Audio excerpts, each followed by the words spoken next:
Beep beep, everybody. Okay, 1981 tops.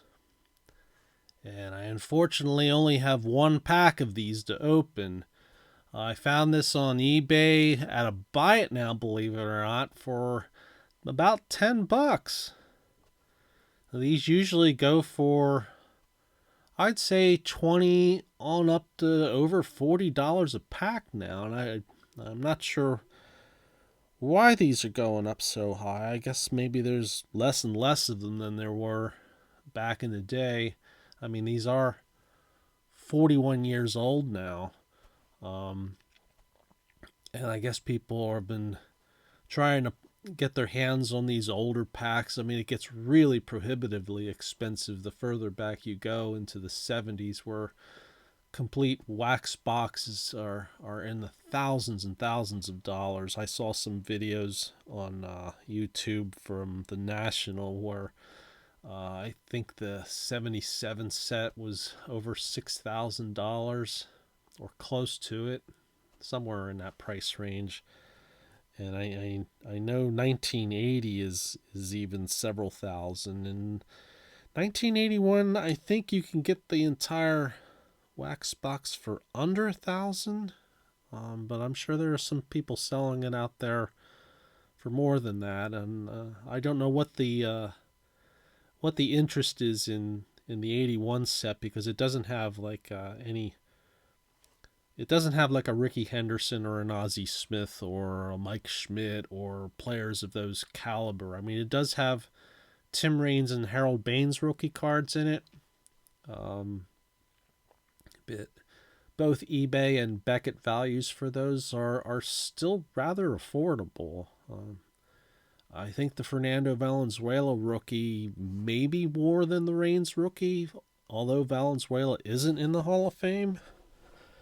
Um, Not sure if he ever will end up in there, but he was a very popular player in a day. Like Wander Mania that went on in the beginning of this year. Well, there was Fernando Mania back in '81, but his rookie card did not quite take off like the Wander Franco one did this year, where in the early part of the year they were selling for $50 and higher, and now most of them are about a couple bucks.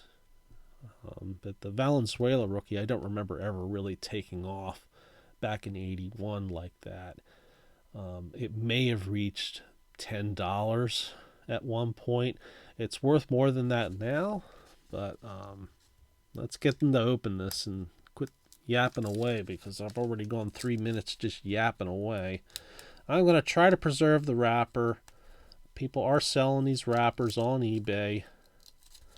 I don't know if I'm going to be able to pull this one off. It seems like it's sticking in this one spot. There we go. Now, this was the set that my brother and I went to Wawa on Saturday mornings every week during the summertime when school was out, and I had tons of these. And there's the gum. 41-year-old gum, still intact, still looks edible. I don't think I'm going to eat it, though. That I might actually save this. I don't know why. I see most people throw it away, but I might just save that. So these look really sharp for 41-year-old cards. Now you can see that, I don't know if you could see it on here, but there's some splotchiness, some residue from the wax pack. There's a little bit up in here, and there's a bunch over here. Yeah, there you go. Can you see that?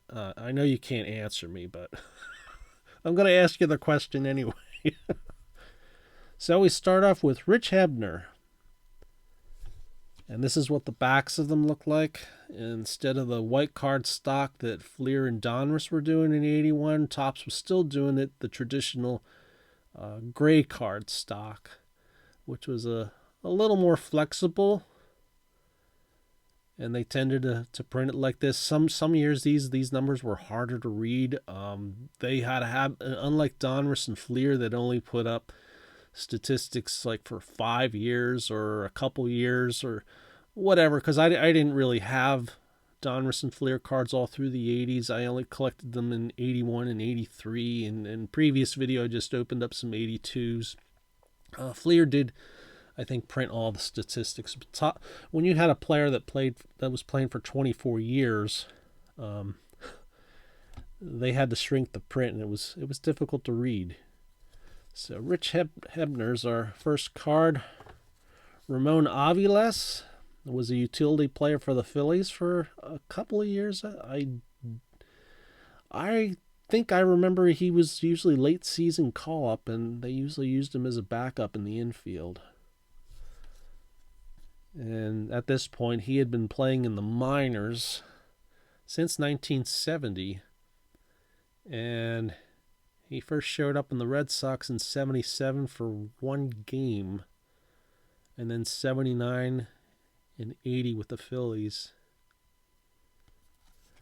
Not sure what happened to him. Ron LaFleur. Quite a story with this guy. He struggled through childhood, ended up in jail, played baseball while in jail from what I remember reading, and scouts discovered him, and he made it to the big leagues with the Tigers, had some really great years for them, went to the Expos, and he ended up partying a lot, and it hurt him, and his career was short, and I think he's been struggling, but I think he's in a better position now than he was immediately following the end of his career. Great player.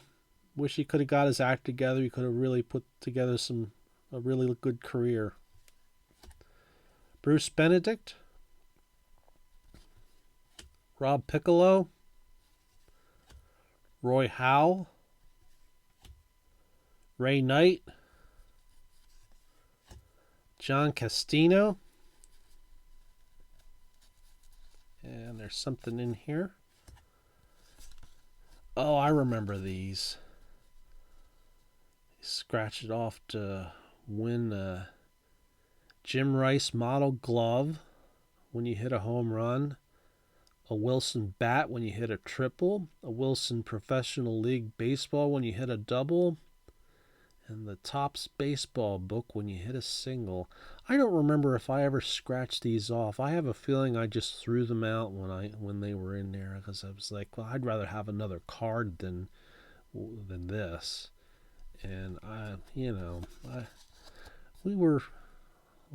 think I was 12 when I was collecting these, and they're the odds. Elliot Maddox, Mike Proley, Gary Thomason, Britt Burns, Jim Wolford. It's really strange smile there. Terry Crowley and John Urea. So we didn't get really anybody significant out of this pack. So I mean, if the price of these ever came down, I'd probably buy more. But I don't think I'm gonna see another one for $10, especially on eBay. Definitely will save the wrapper. I don't know what I'm going to do with that gum. So the word of the day is gum, and the sentence of the day is, I don't know what I'm going to do with 41-year-old gum. So you all have a great day. Thanks for watching. Beep, beep.